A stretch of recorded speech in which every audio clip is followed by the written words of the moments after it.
こんにちは、アルシチャンネルです。今回は人は皮膚から癒される。著者は山口はじめさん、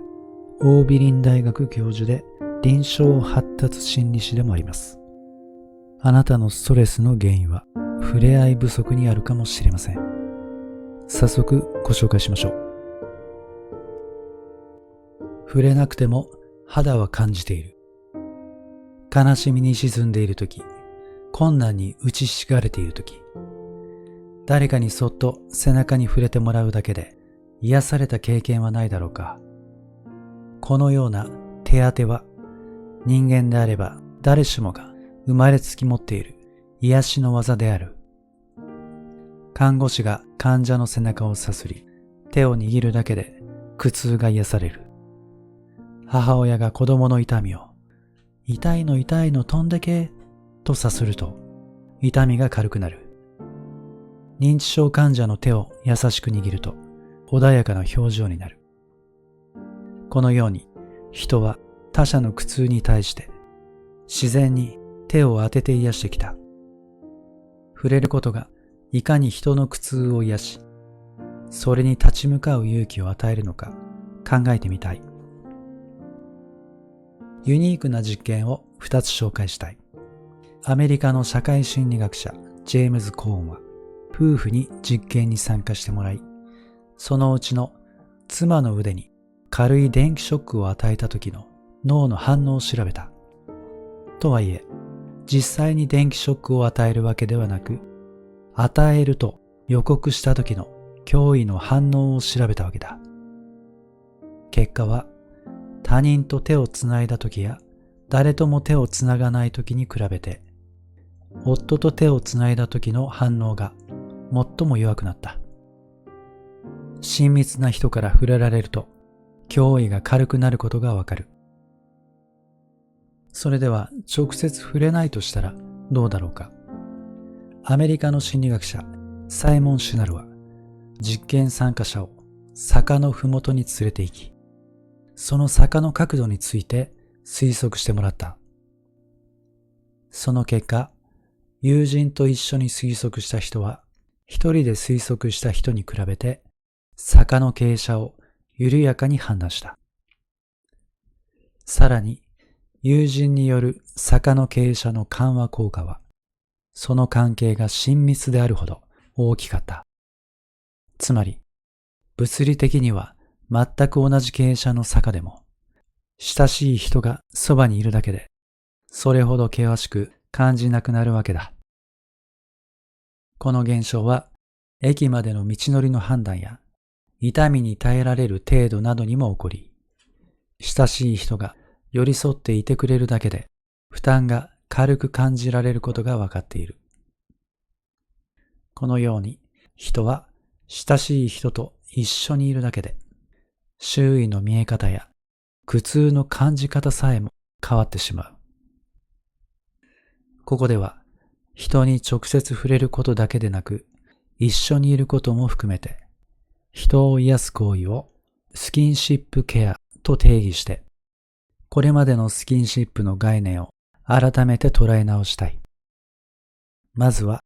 人の肌に直接触れることが、なぜ触れられた人の心を大きく変える力を持っているのか考えてみたい。直接触れ合うと何が起きるのか。人は他者から触れられることで安心したり、ストレスが癒されたり、元気をもらえたりする。そもそもそのような心の変化はなぜ起こるのだろうか。紐解いていくと、数百万年もの長い進化の歴史の中で獲得した人間が持つ奥深い体のメカニズムが潜んでいることがわかる。スキンシップが持つ意味について進化の時間軸で考えてみよう。スキンシップの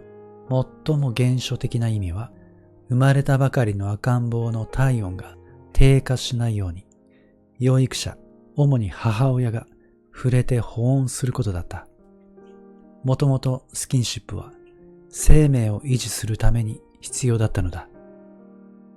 一方で、そのように温かい体で触られることが、情動レベルでは赤ん坊にとって、養育者に守られて安心できる心よい体験でもあった。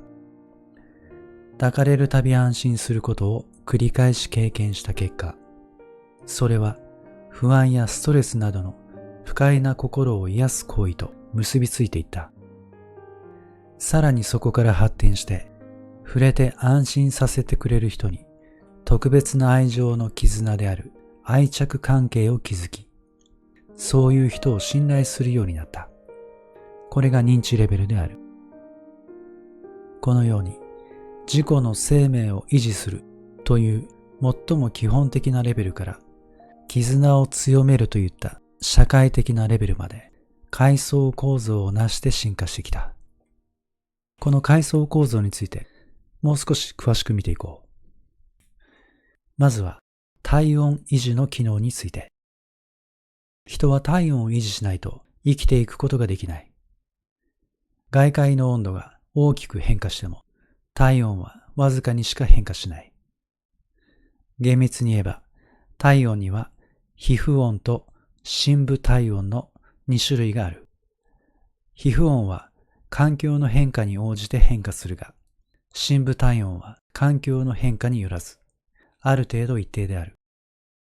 深部体温は30度から44度の間であり、それ以下、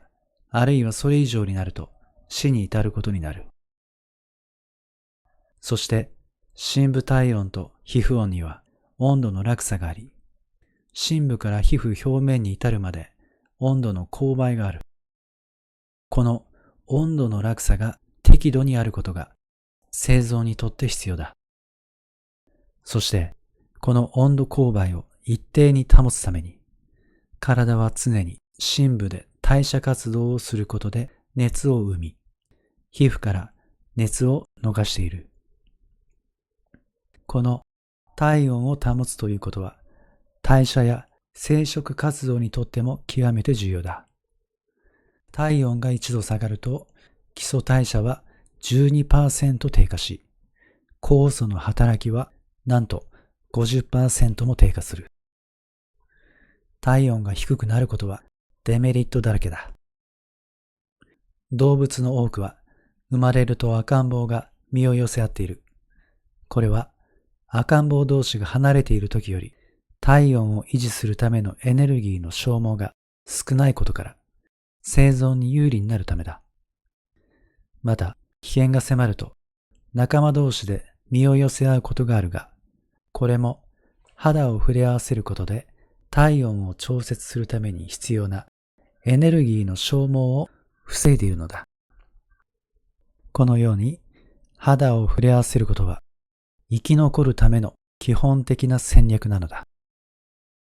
とりわけ人間の赤ちゃんは体温調節機能が未熟な状態で生まれてくる。だから生まれたらすぐに養育者に抱かれて体温を保つようにしなければならない。この幼児期の生存可能性を高めるためのスキンシップが情動レベルでの安心や心よい感情につながり、認知レベルの愛着や信頼につながっていくわけで、逆に言えば赤ちゃんの時のスキンシップが不十分だと他人と信頼関係を築きにくくなるという悪影響まで出てしまう。皮膚は環境の変化により深部体温が変化するのを防ぐ最初の砦になっている。そして脳が深部体温の変化を察知するずっと以前にその変化を感じ取っている。皮膚が環境の温度を感知して脳にそれを知らせる速度は非常に速く、その変化は刻々と脳に送られている。さらに言えば、寒い環境に置かれたとき、皮膚による温度の感知はあらかじめ予想して行われるため、皮膚の血管収縮が起こってしばらくしてから深部体温が変化することになる。例えば、暖かい家の中から寒い外に出る場合、ドアを開ける前から寒い外気温を予測して、皮膚の血管が収縮し、体温の放出を抑えている。同じように、立毛筋を収縮させることによっても体温の放出を妨げている。これは鳥肌が立つという現象である。そして興味深いことに、皮膚で起こる血管と立毛筋の収縮という二つの現象は、心理作用とも密接に関連している。多くの動物では、恐怖を感じると鳥肌が立つ。鳥肌が立つことで、体を大きく見せたり、脅威があることを仲間に知らせる役割がある。また、恐怖で血管が収縮することは、外敵に襲われた時の傷による血液の流出を最小限に抑える役割もある。人間も皮膚にその名残が残っていて、恐怖を感じると鳥肌が立つ。また、感動など強い感情を感じた時にも鳥肌が立つことがある。寒い時に立つ鳥肌と違って、こうした鳥肌はその時に感じる情動を強める働きもあるようだ。また、ストレスは体温を低下させ、代謝や免疫機能を弱めてしまう。よく顔面蒼白になるとか肝を冷やすというが、このような時は実際に体温が下がっているのだ。今度は逆に皮膚が心を変える現象を見ていこう。アメリカの行動経済学者ローレンス・ウィリアムズは、参加者に対して実験者がメモを取る間、温かいあるいは冷たいコーヒーを持っていてくれと依頼した。そして実験室に到着後、参加者にある人物について書かれた文章を読んでもらい、その人物の印象を評価してもらった。実はすべての参加者に同じ文章を渡したのだが、手に温かいコーヒーを持っていた参加者は、その人物のことを親切や寛容と評価した。一方、冷たいコーヒーを持っていた参加者は、その人物のことを冷静とか無関心と評価したのである。その後の実験では、皮膚を温めると人との心理的距離が近くなることや、人を信頼しやすくなることなども分かっている。この実験では手の温度を操作したわけだが、体のどの部分でも皮膚を温めると人に対して温かい気持ちになるのである。なぜこのようなことが起こるのだろうか。その理由は、脳の島皮質と線条体が身体的な温かさと心の温かさの両方に関与していることにある。つまり、身体的な温かさを感じると、島皮質と線条体が興奮し、そしてこれらの部位は心理的な温かさにも反応するため、他者に対して温かい気持ちが高まるということになる。次に、触れることで心を変えるもう一つのメカニズムとして触覚について見ていこう。皮膚には4種類の触覚の受容器があり、それぞれ異なる物理的な性質に反応し、それを脳に送り感知している。ところが最近、皮膚にはもう一つ性質の異なる触覚の受容器があることが分かってきた。それは C 触覚繊維と呼ばれ、神経繊維の末端が枝分かれして皮膚に入り込み、触覚を直接知覚している神経繊維の束である。要は、触れて気持ちいいとか気持ち悪いといった感情に関わる神経繊維である。興味深いことに、この神経繊維が興奮するためには特定の条件が必要だ。それは、触れる速度と柔らかさである。速度は秒速5センチほどの動きに対して最も興奮する。柔らかさに関しては、ベルベットのような柔らかい物質に反応する。さらに、この C 触覚繊維の興奮は、脳内でセロトニン神経を活性化させることもわかっている。だから、うつや不安の高い人にゆっくりした速度でマッサージをしてあげると、脳内でセロトニンが作られて症状が軽くなるのだ。実験でも相手の背中に秒速5センチほどの速度でゆっくりと触れてあげると不安が顕著に低下した。逆に手を動かす速度が速すぎたり遅すぎたりすると交感神経が優位になり不安が増大することになる。以上、触れることの効果について見てきた。次に直接触れないスキンシップ、つまり寄り添うことの効果について見ていこう。寄り添うことで何が起こるか。私たちがこの世に生まれ、成長し、生きて子孫を残すといった生物としての行為を営んでいくためには、エネルギーが必要だ。しかも、作り出すエネルギーの量を消費するエネルギーより多くする必要がある。他の動物も同じである。例えば、カナダのヒメコバシガラスは巻貝を好物としているが、肩が硬くてなかなか食べることができない。この時彼らは驚くべき行動をとる。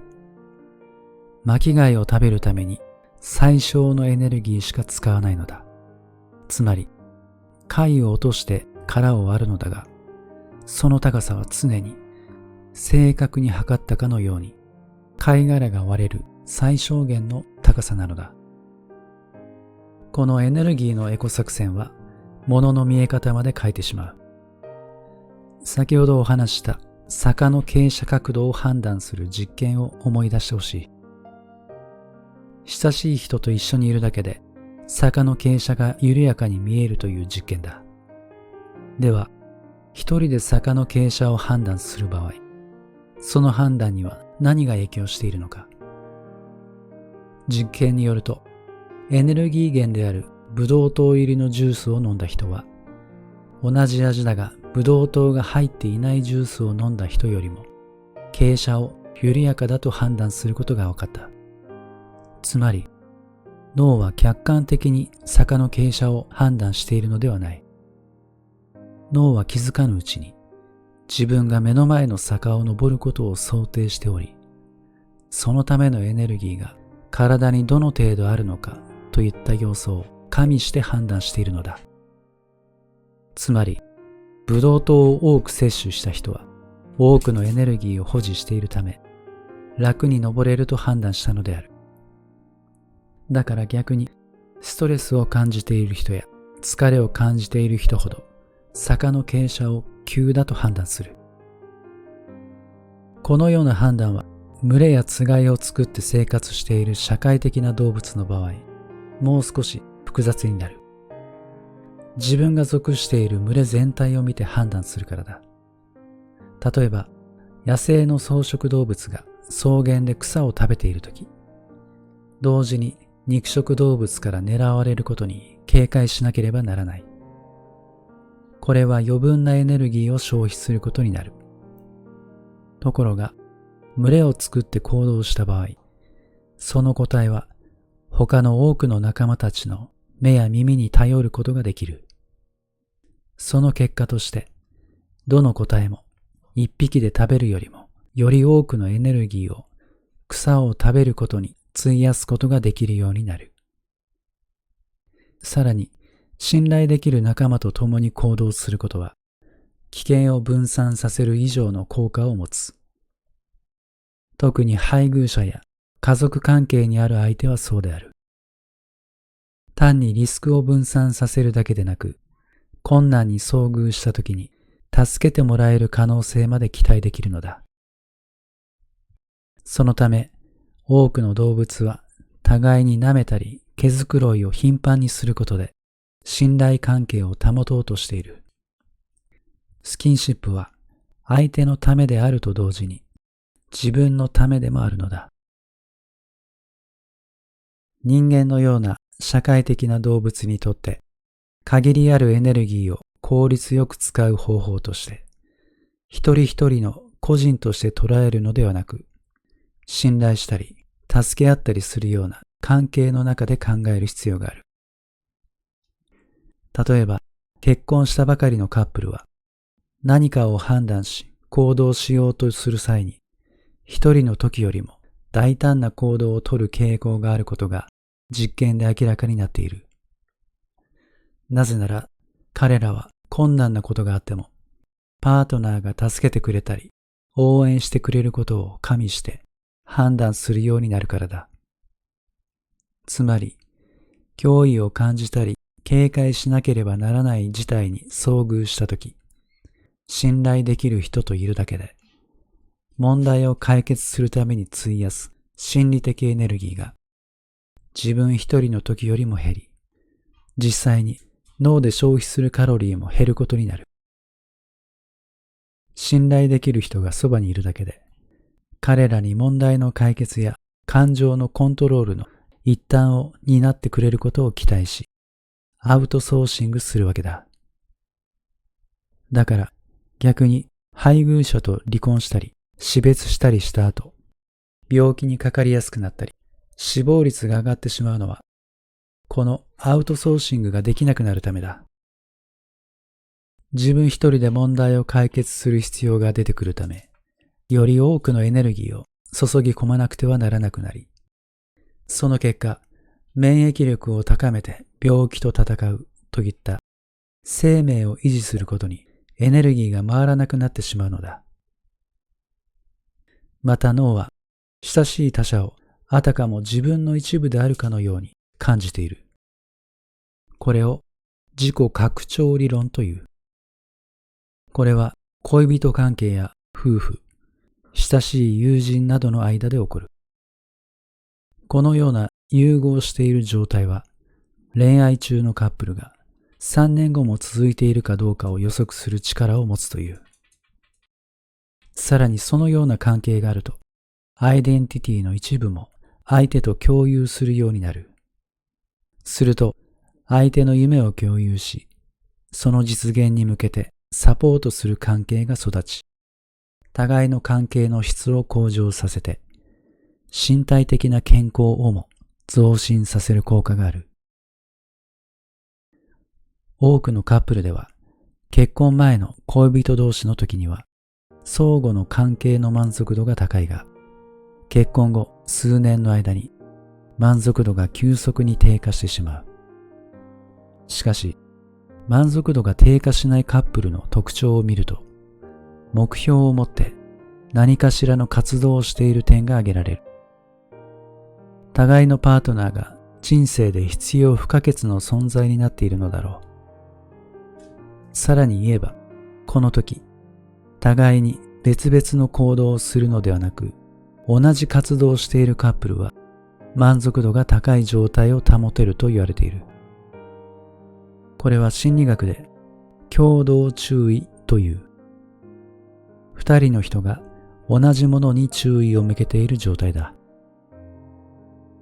もちろん、知り合った当初は互いの魅力に惹かれ、お互いを見つめ合うような関係からスタートするが、これは長続きしない。相手の魅力に取り憑かれる関係は、脳の中のフェニルエチルアミンというホルモンの活動によるものだ。しかし、このホルモンは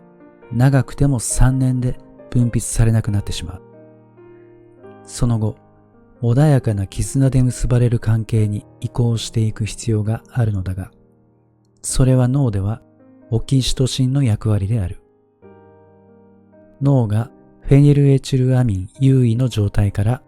オキシトシン優位の状態に移行するには、夫婦で共通のことを楽しむような活動をする時間を持つことが大切だということだ。星の王子様の著者、サン・テグジュペリは、愛することの本質についてこう言っている。愛する。それはお互いに見つめ合うことではなく、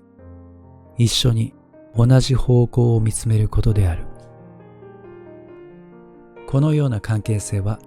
視線を同じ方向に向ける共同注意であり、お互いの関係性だけに陥らず、他者にも開かれた方向性を持っている。それは、困難な時は相手に寄り添い、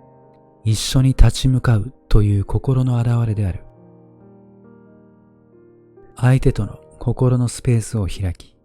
心を許し合う関係になるためには、位置取り、つまりお互いに見つめ合う関係ではなく、寄り添って同じ方向を見つめるということが重要なのだ。失われた皮膚の交流。さて次に、現代の社会に生きる私たちの多くが、物質的に満ち足りた生活の中で生きづらさを感じたり、生きがいを感じられなくなってしまうのはなぜなのか。SNS の友達はたくさんいるのになぜ孤独を感じてしまうのか。それらの原因について人間同士の境界におけるスキンシップとしての触れ合いの視点から考えてみたい。そもそも日本人のスキンシップは奇妙であるとよく言われる。幼少期こそよく触れ合っているものの、子供が成長すると全く触れなくなってしまうのだ。握手やハグの文化もないため、恋人や夫婦以外の人と直接触れることはほとんどない。かつての日本の文化では、このような成人のスキンシップの不足を補うための装置が備わっていたと思う。それは皮膚の交流である。日本人は常に人と人との交流の中に暮らしの中心を置いていたため、直接的に皮膚を接触しなくても、皮膚は他者を身近に感じていたのではないだろうか。先ほどお話したように、脳は周囲にいる親しい人をあたかも自分の一部であるかのように感じている。だからこそ、昔の日本人はわざわざ握手やハグをして境界を解く必要がなかったのだ。しかし最近は親しい人たちとの生活の場であるコミュニティが崩壊し、欧米流のプライバシーの保護が重視され、互いに干渉しないことを良しとする風潮が強まった結果、人との境界感覚はさらに強まった。また、暗黙の信頼関係をベースに営まれてきた人間関係は、相手を信頼しないことを前提とした関係、つまり契約関係に置き換わっていった。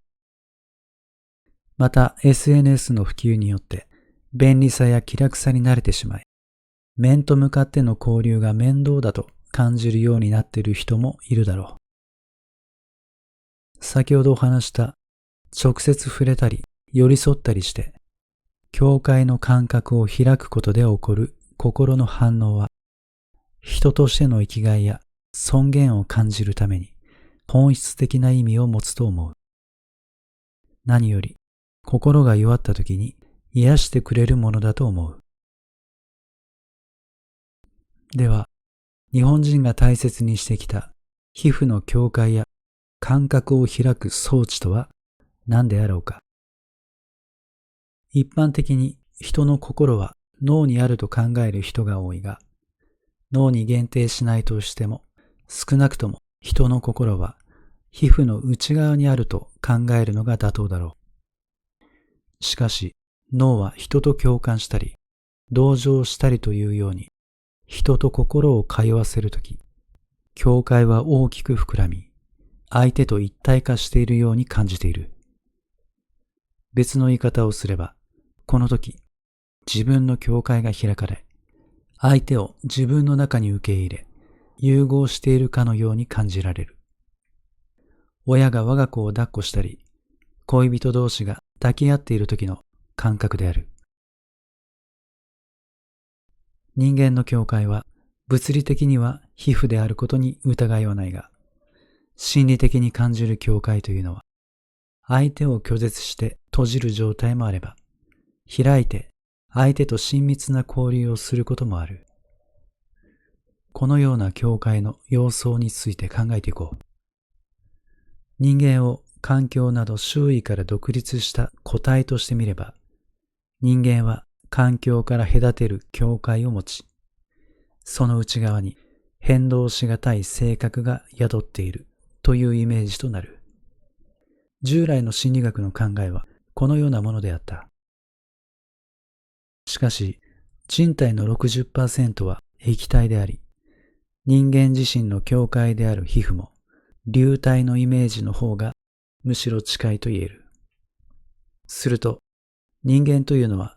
自然や他人など様々なものにダイナミックに影響されている流体としての存在であり、性格というのは、その時々の状況によって現れる一つの側面に過ぎないという捉え方もできる。このような流体としての境界と似た概念を日本語では淡いという。私たち日本人の境界感覚は世界的に見ても珍しい。境界を曖昧にすることを美徳とするのだ。淡いという言葉はもともと合うが語源だという。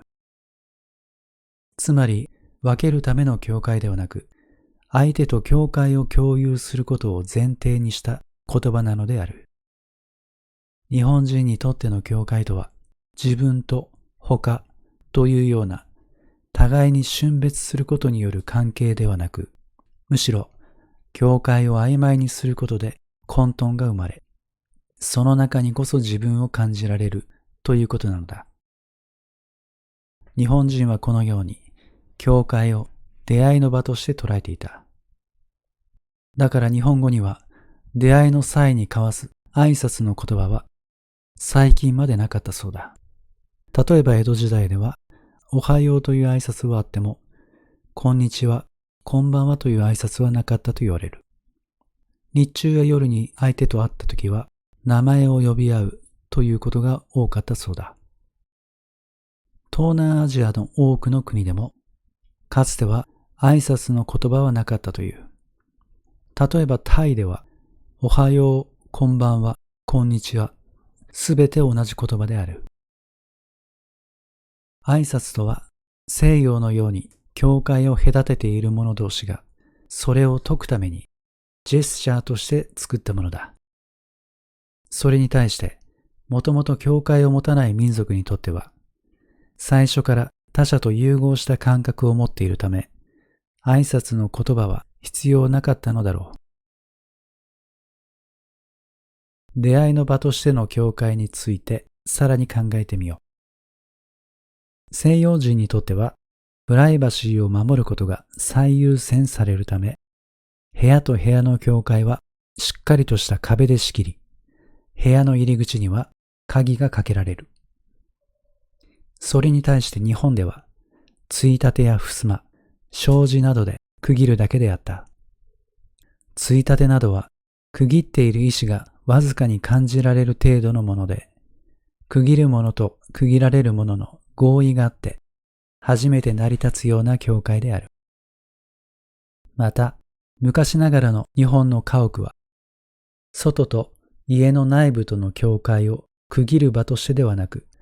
出会いの場として捉えており、縁側という中間地帯を設けていた。こうした日本の家と同じように考えれば、人間の思考や感覚などの内的世界というものは、実は内部に閉じられた現象ではなく、内的世界と外的世界が出会う境界という場と言えるだろう。このような境界の視点から、皮膚という境界について見ていこう。人間と外との物理的境界は、皮膚であることに異論があることはないだろうが、日本語には興味深いことに、皮膚を表す言葉として、肌という言葉もある。なぜ二つの言葉を用いるのだろうか。英語では、皮膚も肌もスキンという一語になってしまうが、日本語の肌は、皮膚よりも複雑で豊かである。辞書によると、肌は人間の体の表面で、顔や背中、胸、お腹の部分を指し、手のひらや足の裏は肌とは言わないという。日本人には肌への独自の感覚があるようだ。例えば、肌が合わない、肌で感じる、人肌脱ぐ、職人肌。肌とはその人の内面が溢れ出てくることを前提とした言葉であり、体の表面にあって、それゆえ外部との関係性をも表現する言葉なのである。肌は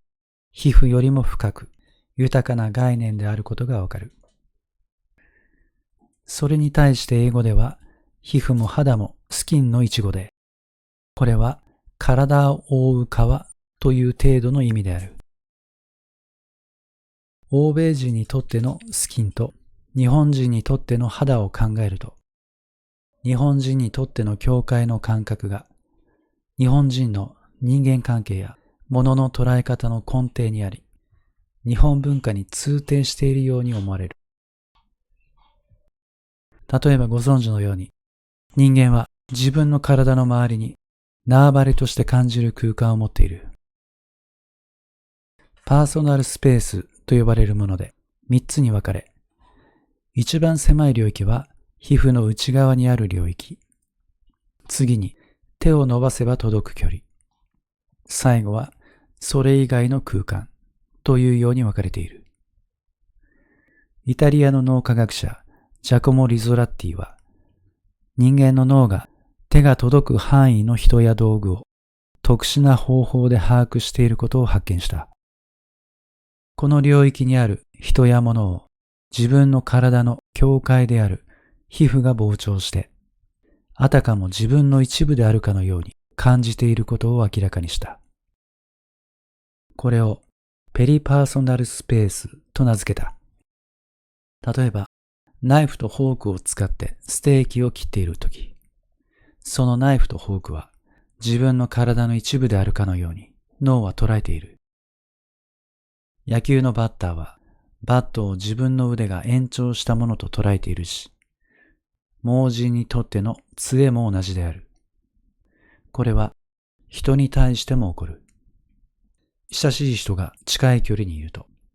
脳は相手の行動を見て自分が行動しているかのように感じている。相手が苦痛で顔をしかめると、自分も顔をしかめてしまう。このペリパーソナルスペースは、生活している文化によって感じ方が異なっている。例えば、欧米人は視覚優先であるが、パプアニューギニアのパルティ族は音で決まると考えており、アンダマン諸島のオンゲ族は匂いを基準としている。彼らは音や匂いに関する言葉を豊富に持ち、あらゆるものを音や匂いを判断基準に分類しているほどである。では、日本人のペリパーソナルスペースは何を基準に決まっているのだろうか。それは触覚であろう。それを裏付けるように、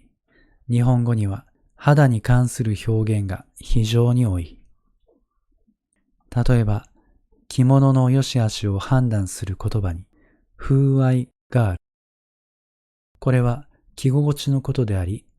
見た目を重視する洋服の価値観とは異なるものである。シャリ感のあると言われたら、日本人ならどんな肌触りか想像がつくだろう。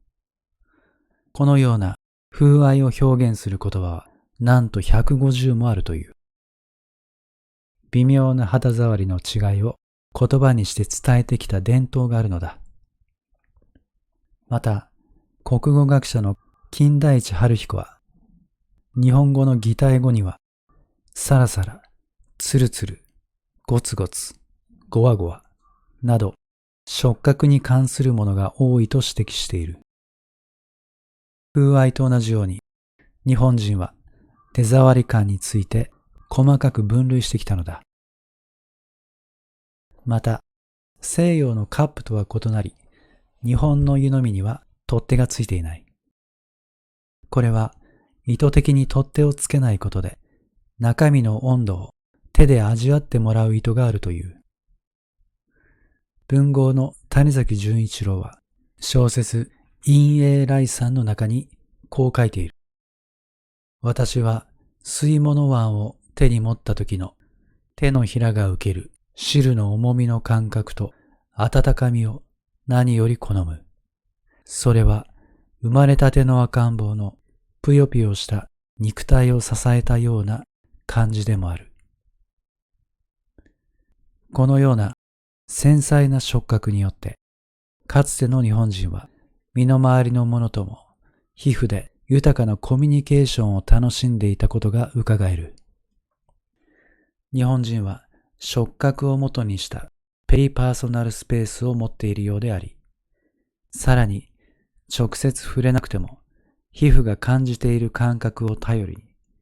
ペリパーソナルスペースを決めていると考えられる。ピリピリした雰囲気、暖かい雰囲気、冷たい空気など触覚で表現することからもその感覚がわかるだろう。スキンシップが持つ驚きの力。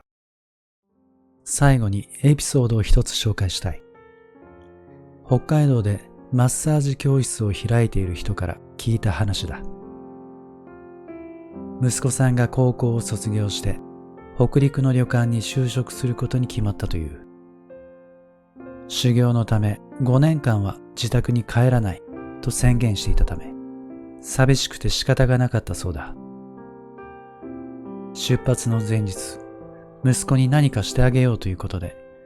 旦那さんと2人で息子の背中をマッサージをして励ましてあげたという。そして3年後、息子さんに招待されて、勤めている旅館に旦那さんと泊まりに行き、息子さんにようやく会うことができた。そこで息子さんがこう言ったのである。仕事は辛いし、寂しくてよく布団で泣いていた。でも出発する前日にお父さんとお母さんにマッサージしてもらった温かい感覚を思い出すことで頑張ってこれたんだ。触れるパワーは偉大である。もし出発の前日にマッサージをせず SNS だけで励ましたとしたらどうだったのだろう。たった一回でも背中を優しく触れられた感触を覚えていたのだ。背中のぬくもりを思い出すことで、あたかも両親がそばにいて励ましてくれているように感じることができ、それによって大きく成長したのではないだろうか。触れて境界が開かれた関係にあれば、その後、たとえ直接触れられなくても、そばにいなくても、その効果は時と空間を超えて続くのだ。